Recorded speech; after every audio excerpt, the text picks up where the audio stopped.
Adolf Hitler Germany का एक तानाशाह था जिसने 1933 से 1945 तक देश पर शासन किया। वो नाजी पार्टी का नेता था। जर्मनी के तानाशाह की वजह से ही सेकेंड वर्ल्ड वॉर हुआ, जिसमें करीब 7 से 8 करोड़ लोगों ने अपनी जान गंवाई है। इस वीडियो में आप हिटलर के बारे में ऐसी बातें जानोगे जो शायद आपने पहले कभी न सुनी हो। इस वीडियो को पूरा एंड तक जरूर देखना। हिटलर को यहूदी से सख्त नफरत थी।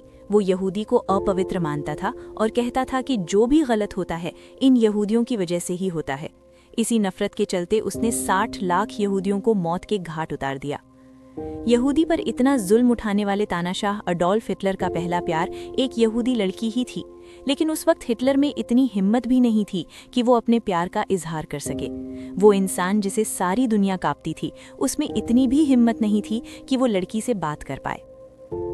हिटलर की नस्लवादी नीतियों की वजह से सेकेंड वर्ल्ड वॉर से पहले करीब 1 करोड़ 10 लाख लोगों ने अपनी जान गंवाई और सेकेंड वर्ल्ड वॉर में करीब 7 करोड़ लोगों ने। होलोकॉस्ट, जो यहूदी को जड़ से खत्म करने के लिए एक सोची समझी साजिश थी। इसी होलोकॉस्ट के दौरान हिटलर ने टॉर्चर कैंप चलाए थे, जिन्हें कंसंट्रेशन कैंप्स भी कहा जाता था, जहां जाने से अच्छा कैदी मरना पसंद करते थे। टॉक्सिक बॉक्स में कैदियों को बड़ी बेरहमी से तड़पा तड़पा कर मारा जाता था। ऐसे कई कैंप हिटलर ने होलोकॉस्ट के दौरान चलाए थे, लेकिन हैरानी की बात तो ये है कि हिटलर खुद कभी भी किसी कैंप को देखने नहीं गया। क्या आप यकीन करेंगे, जिस इंसान ने क्रूरता की सारी हदों को पार कर दिया हो, जिसने टॉर्चर कैंप में लाखों लोगों को तड़पा तड़पा कर मारा हो, जिसकी वजह से सेकेंड वर्ल्ड वॉर हुआ, उसी इंसान को 1939 में वॉर स्टार्ट होने से पहले शांति के नोबेल प्राइज के लिए नॉमिनेट किया गया था। 1938 में अमेरिका की टाइम्स मैगजीन ने हिटलर को man of the year title दिया था। इतना कत्लेआम मचाने वाला व्यक्ति अडोल्फ हिटलर शुद्ध रूप से शाकाहारी था, यहाँ तक कि उसने पशु हिंसा के खिलाफ कानून भी बनाया था। हैरानी होती है, पशु हिंसा को तो रोका, लेकिन मानवता पर बहुत अत्याचार किए। मॉडर्न एरा में हिटलर वो पहला आदमी था जिसने स्मोकिंग के अगेंस्ट अभियान चलाया था। उसने ये ऐलान किया कि स्मोकिंग सेहत के लिए नुकसानदायक है।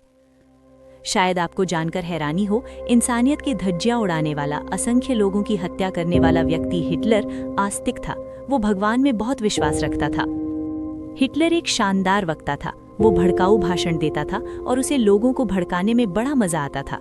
उसके भाषणों में लोगों का दिल जीतने की पूरी ताकत थी। इतिहासकार कहते हैं हिटलर की बातों में बड़ी से बड़ी भीड़ को रोके रखने की शक्ति थी। ऐसी काबिलियत बहुत कम लोगों में पाई जाती है। दुनिया के बड़े से बड़े लीडर्स जहां अपनी स्पीच दूसरों से लिखवाते हैं, अच्छे स्पीच राइटर का सहारा लेते हैं, वहीं अडोल्फ हिटलर ने अपनी कभी कोई स्पीच किसी दूसरे से नहीं लिखवाई। वो अपनी सभी स्पीच खुद लिखता था। हिटलर के पिता ने 3 शादियां की थीं। पहली शादी खुद से काफी बड़ी उम्र की औरत से, जबकि दूसरी और तीसरी खुद से काफी छोटी उम्र की लड़कियों से। हिटलर उनके पिता की तीसरी पत्नी के बेटे थे। अडोल्फ हिटलर के जन्म से पहले उनकी मां अबॉर्शन कराने का मन बना चुकी थी, लेकिन एंड वक्त पर डॉक्टर ने इसके लिए मना कर दिया। हिटलर दिन में 11 बजे सोकर उठता था और अपने नौकरों को देर रात तक जगा कर रखता था। हिटलर और चार्ली चैपलिन की मूंछ बिल्कुल एक जैसी थी। वो चार्ली चैपलिन का प्रशंसक था, इसलिए। अब संयोग देखिए, दोनों का जन्म 1889 में हुआ और सेम महीना अप्रैल में हुआ, और दोनों के जन्म में सिर्फ 4 दिन का डिफरेंस था। अडोल्फ नाम का मतलब होता है शानदार भेड़िया। बचपन में हिटलर पादरी बनने का सपना देखा करता था। जब वो 4 साल का था तो एक पादरी ने ही उसे डूबने से बचाया था। पहले वर्ल्ड वॉर के दौरान अमेरिकी सैनिकों ने एक घायल जर्मन सैनिक की जान बख्श दी थी। खुशकिस्मती से वो सैनिक अडोल्फ हिटलर ही था, और उसी अडोल्फ हिटलर ने बाद में चुन चुनकर यहूदियों का कत्लेआम किया। एनी फ्रैंक जर्मनी की एक यहूदी लड़की थी। उसने महज 14 साल की उम्र में एक डायरी लिखी थी। इस डायरी को उनके पिता ने उनके 30th बर्थडे पर गिफ्ट किया था। डायरी का नाम है the diary of a young girl.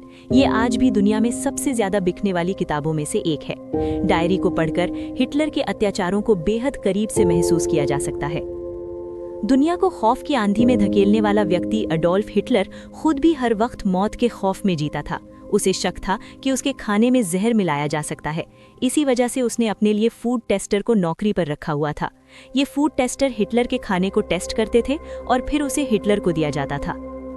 Hitler के पास एक ही टेस्टिकल था, इसलिए वो कभी पिता नहीं बन सका। हिटलर की तानाशाही की वजह से अल्बर्ट आइंस्टाइन जैसे महान साइंटिस्ट को भी जर्मनी छोड़ना पड़ा और अमेरिका में शरण लेनी पड़ी थी। 1936 में जर्मनी में ओलंपिक हुए। उस दौरान खेले गए एक हॉकी मैच में इंडिया में जर्मनी को हॉकी के जादूगर मेजर ध्यानचंद की वजह से 8-1 से हरा दिया था।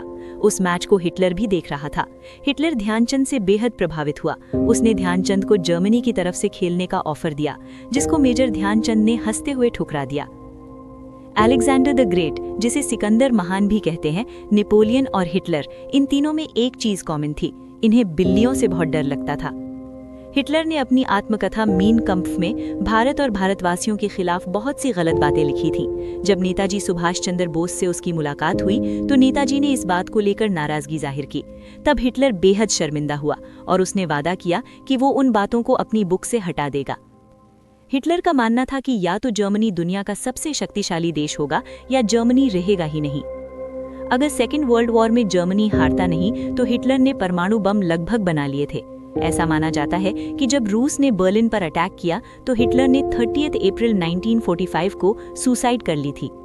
कहा जाता है कि हिटलर ने अपनी जिंदगी की एकलौती शादी मृत्यु से एक दिन पहले अपनी प्रेमिका ईवा ब्रॉन से की थी और अगले ही दिन हिटलर ने अपनी हार से निराश होकर खुद को गोली मार ली थी और उनकी प्रेमिका ने जहर खाकर सुसाइड की थी। बहुत से इतिहासकारों का ये भी मानना है कि हिटलर ने सुसाइड नहीं की थी, बल्कि अमेरिका से हुए एक गुप्त समझौते के तहत वो अपनी प्रेमिका के साथ अर्जेंटीना चला गया था, जहां वो कई सालों तक गुमनाम जिंदगी बिताता रहा और 1962 में उसकी मृत्यु हुई। दोस्तों, आपको वीडियो अच्छी लगी हो तो एक लाइक करें और चैनल को जरूर सब्सक्राइब करें और हिटलर के बारे में आपकी राय क्या है कमेंट में बताइए।